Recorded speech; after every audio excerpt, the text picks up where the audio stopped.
Hello students, myself Deepak sir. Today we'll learn Science and Technology Part 1. In this, our first chapter is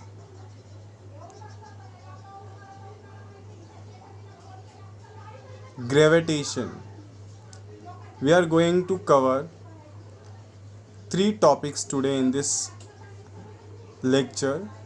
First, circular motion, centripetal force, second, Kepler's laws, and third, Newton's law of gravitation. Students, we are going to cover these three topics. So, let us start with chapter. When you will start with the chapter, before we'll continue with the chapter gravitation, let's recall whatever we have studied in our 9th standard. We have already studied few topics related to gravitation in 9th standard.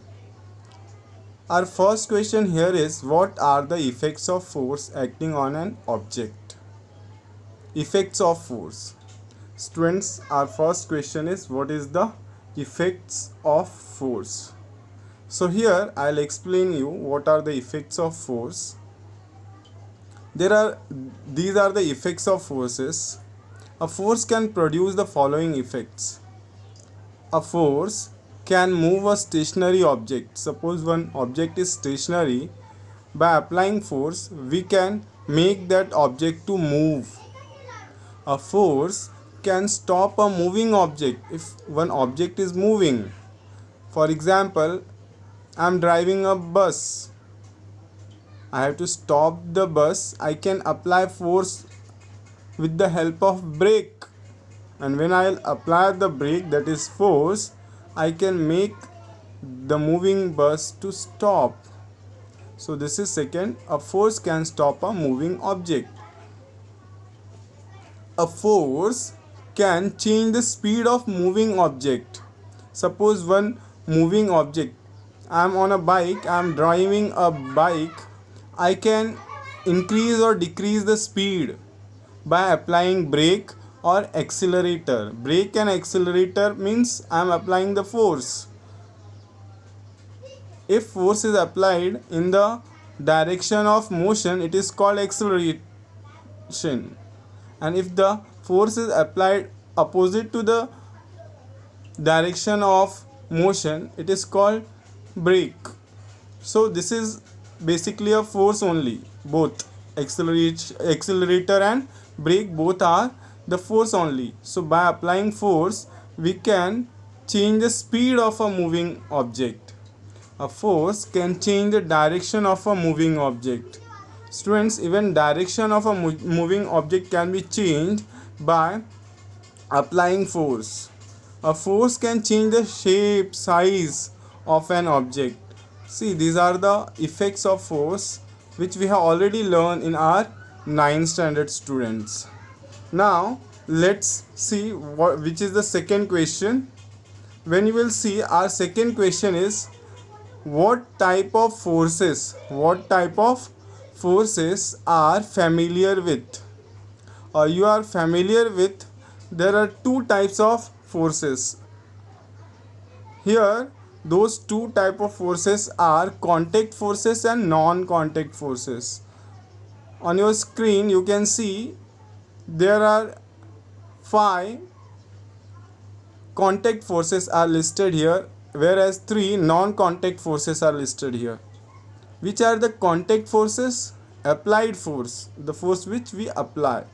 Spring force, drag force, frictional force, and normal force. Students, if I'll keep an object on a table, that means the object will try to go down because of its weight. Force will be applied on table. At the same time, table will not allow the object to go down. Table will also apply the force. These all forces need direct contact, and that is the reason why these all forces are called contact forces. Whereas magnetic force, electric force, and gravitational force, these forces do not require direct contact, and that is the reason why these forces are called non-contact forces. So these are the type of forces which we have already studied in our lower standard students. So this is the answer of your second question. Now here third question. What do you know about gravitational force? Now when we'll talk about gravitational force, see, we are learning this gravitational force from our childhood students. From 5th, 6th standard only it is there. There is a very famous story. Once a scientist, very famous scientist Newton, he was sitting under an apple tree and an apple falls on his head. And that time he started to think why that this apple is falling down only, why is it not going up? And after some day he came with a theory and he explained the whole world that the earth is attracting each and every object towards itself, and this is the reason why each and every object is getting attracted towards the earth, and this is the reason why apple is falling down only, it is not going up. Whenever we'll throw any object in upward direction, it goes upward, and then after some time it comes back to the earth only. Why? Because earth attracts, applies the force on each and every object in its surrounding. So this is the force which is called gravitational force. So this is the answer of your third question. So students, we have done all three questions. What are the effects of forces acting on an object, types of forces, and gravitational force. So students, will move ahead, and now we are going to talk about a motion, circular motion. See students, here you can see a giant wheel. In both the pictures you can see the objects are moving in a circular path. Objects are moving in a circular orbit along the circumference or perimeter of the circle. I'll show few more examples. Students, here you can see a girl is holding a thread. A rope is there in her hand, and that rope is having a stone at its one end, and other end of the rope is in the hand of that girl. When that girl rotates the stone with the help of a rope, the stone follows a circular path along the circumference of the circle with the radius equal to length of the rope. Students, you must have done. If not done, you can do it and you can check it. When you will rotate the stone with the help of a rope, you will find that you are pulling the rope continuously, towards the center. Here, when the stone is following the circular path, this stone is continuously attracted towards the center with the help of rope, students.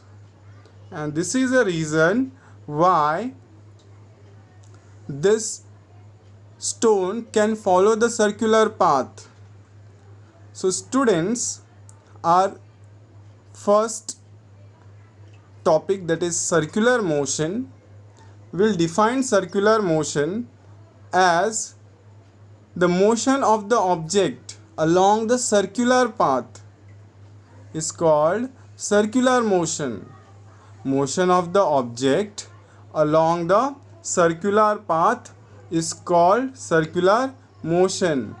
Motion of the object along circular path is called circular motion. Remember students, Now here I am having few examples also for you of the circular motion. One, you saw the stone following the circular path. Before that, giant wheel was there, one more example. And now here I am having two more examples for you. Circular motion, motion of electrons around nucleus. Second example, motion of planet around the sun. In both the examples, students, see students, we have already studied atom. Atom is having two parts, nucleus and outside the nucleus orbits are there. Inside those orbits electrons are there, and these electrons revolve around the nucleus. So motion of electron is along the circular path, and that is the reason why the motion of electron is called circular motion. At the same time, planet also revolve around the sun, and the motion of planet is also called circular motion. Now for circular motion, students, in last example you saw that stone is continuously getting pulled.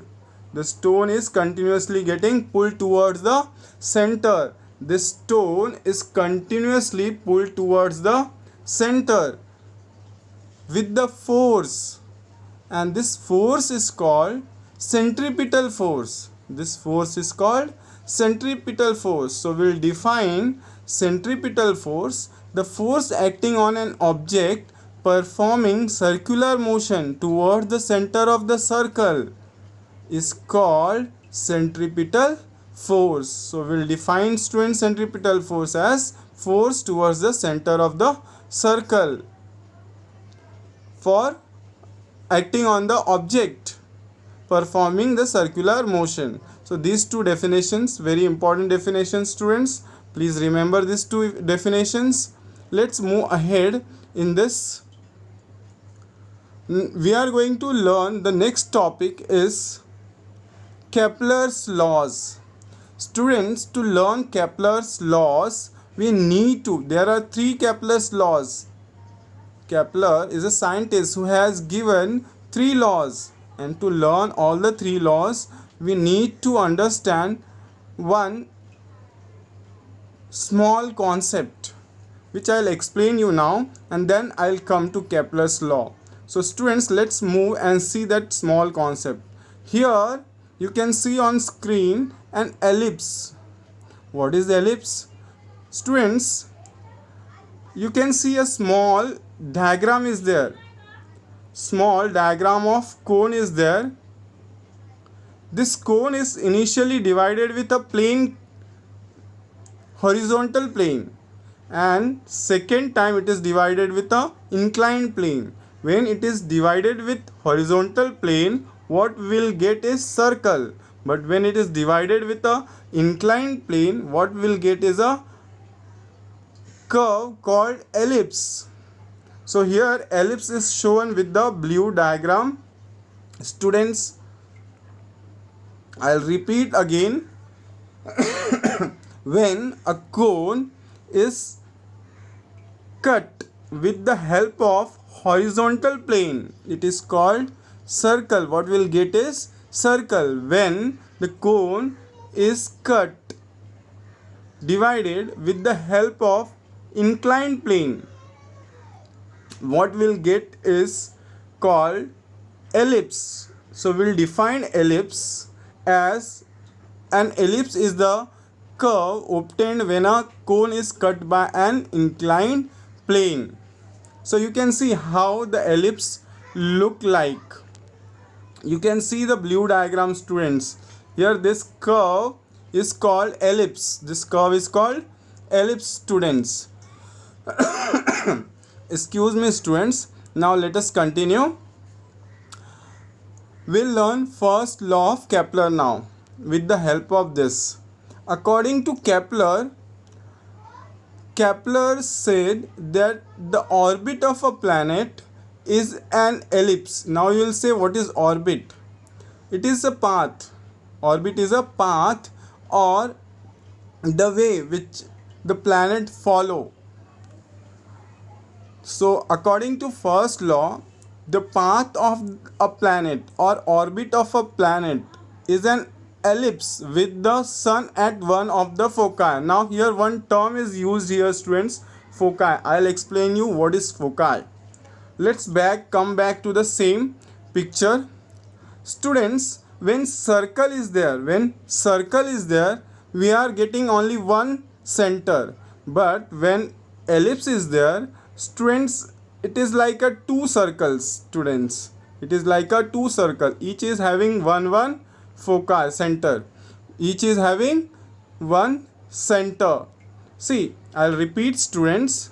When we are having a circle, we are having only one center.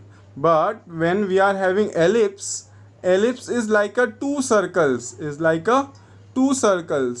each circle is having one center, and we'll call them f1 and f2, foci f1 and f2.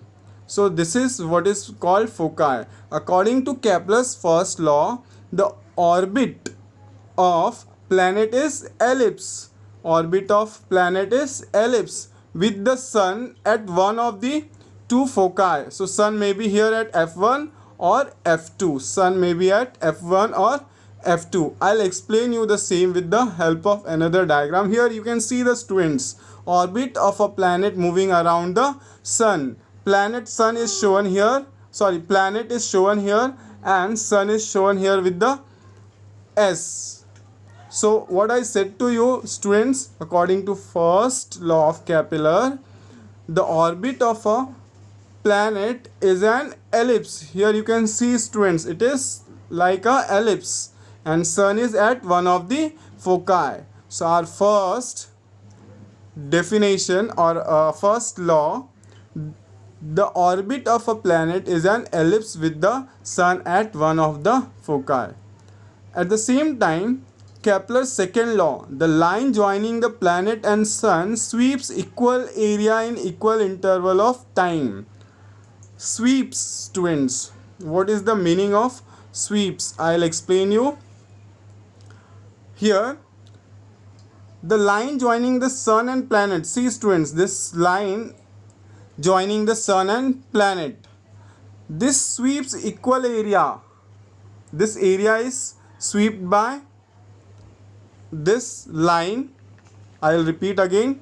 This is a line joining the sun and planet. This line will sweep equal area in equal interval of time. Suppose this area is covered in first interval of time. This area is covered in second interval of time. This area is covered in third interval of time. All the areas are covered in three different intervals of times. When these areas are covered in equal interval of time, then we can say the areas are equal. I'll repeat, students, second law of Kepler. The line joining the planet and sun sweeps equal area in equal interval of time. Let us learn third law of Kepler. According to third law of Kepler, square of period of revolution. See, students, square of period of revolution. What is period of revolution? Period of revolution is a time taken for one revolution. Students, time taken for one revolution is called period. Now square of period of revolution. Square. If I'll denote this period by capital T, then square of T is T square. Square of period will become T square. Now according to law, the square of period of revolution, that is T square, around the sun is directly proportional to the cube of mean distance. Students, when you will see the diagram, here the distance between sun and planet is continuously changing. So they have taken average, mean of the distance. So they are talking about mean distance. According to the law, the square of period of revolution, square of period means T square. T square is directly proportional to the cube of mean distance. Cube of mean distance means, suppose mean distance is denoted by R. then cube of mean distance will become r cube. So here we can say t square is directly proportional to r cube.